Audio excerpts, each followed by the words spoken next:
তেল ছাড়া আবার আচার ভালো থাকে নাকি? অবশ্যই থাকে। চলেন আজকে একটা অসম্ভব স্বাদের একটা আচারের রেসিপি দেখাই।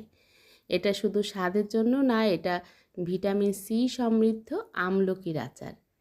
এখন যেহেতু শীতের সিজন চলেই যাচ্ছে, আর কিছুদিন পরে কিন্তু আমলকি আর পাওয়া যাবে না। তাই এইভাবে আমলকির আচার, তেল ছাড়া আচার করে আপনি সারা বছরের জন্য রাখতে পারেন। তো আমি এইখানে আমলকি সিদ্ধ করে নিয়েছি, আর আমলকির সঙ্গে দেওয়ার জন্য কিছুটা পরিমাণ তেঁতুল নিয়েছি।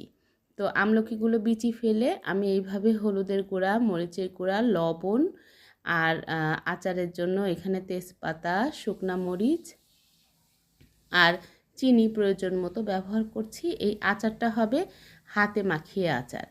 তো আমি যেহেতু তেল ব্যবহার করব না, তাই আচারটা সব মশলাপাতি দিয়ে সুন্দর করে হাত দিয়ে মেখে নিব। আমলকিটা কিন্তু বেশ শক্ত শক্ত থাকে, তাই আমি একটু হাত দিয়ে ভেঙে ভেঙে একটু ঘাটা ঘাটা করে নিচ্ছি আর কি, ম্যাশ করে নিচ্ছি। এই আচারটা এইভাবে করলেই খেতে বেশি মজা লাগে। আর যখন চিনি দিয়ে জাল করা হবে, আচারটা যদি আপনি এইভাবে ভেঙে না দেন তাহলে কিন্তু গোটা গোটা থাকবে। আমি চাইছি আমার আচারটা একটু ঘাটা ঘাটা হবে, ম্যাশ করা হবে, সেজন্য আমি হাত দিয়ে এইভাবে ভালো মতো চটকিয়ে আমি এই যে চুলার জালটা দিয়ে দিয়েছি। আর আচার ভালো রাখার জন্য অবশ্যই আপনাকে সিরকা ব্যবহার করতে হবে। আপনি এইখানে চাইলে চিনির বদলে গুড়ও দিতে পারেন, সমস্যা নেই। তো আমি এই যে তেঁতুল আর আমলকি দেওয়ার কারণ হচ্ছে, আমলকির মধ্যে তেঁতুল দেওয়ার কারণ হচ্ছে আমলকির যে একটা কষ ভাব থাকে বা একটা তিতকুটে ভাব থাকে, আপনি যখন তেঁতুল মিক্সড করে এই আচারটা করবেন তখন কিন্তু আমলকির ভিতরে সেই কষ ভাব এবং তিতকুটে ভাবটা থাকবে না। আপনি এইভাবে আচার করে সারা বছর সংরক্ষণ করতে পারেন আমলকির আচার। তো আমলকি কিন্তু আমাদের চুলের জন্য বেশ উপকার, আমরা জানি।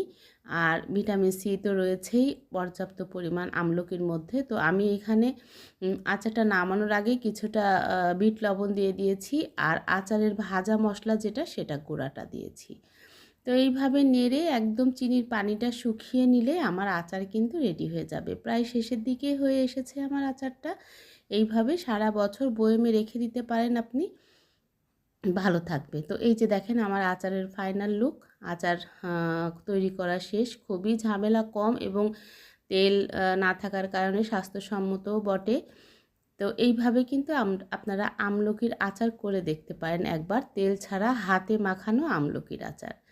তো ভিডিওটি কেমন লাগলো দেখবেন এবং সুন্দর মতামত কমেন্টকে জানাবেন। সবাই অনেক বেশি ভালো থাকবেন, সুস্থ থাকবেন, ঘরের তৈরি খাবার খাবেন।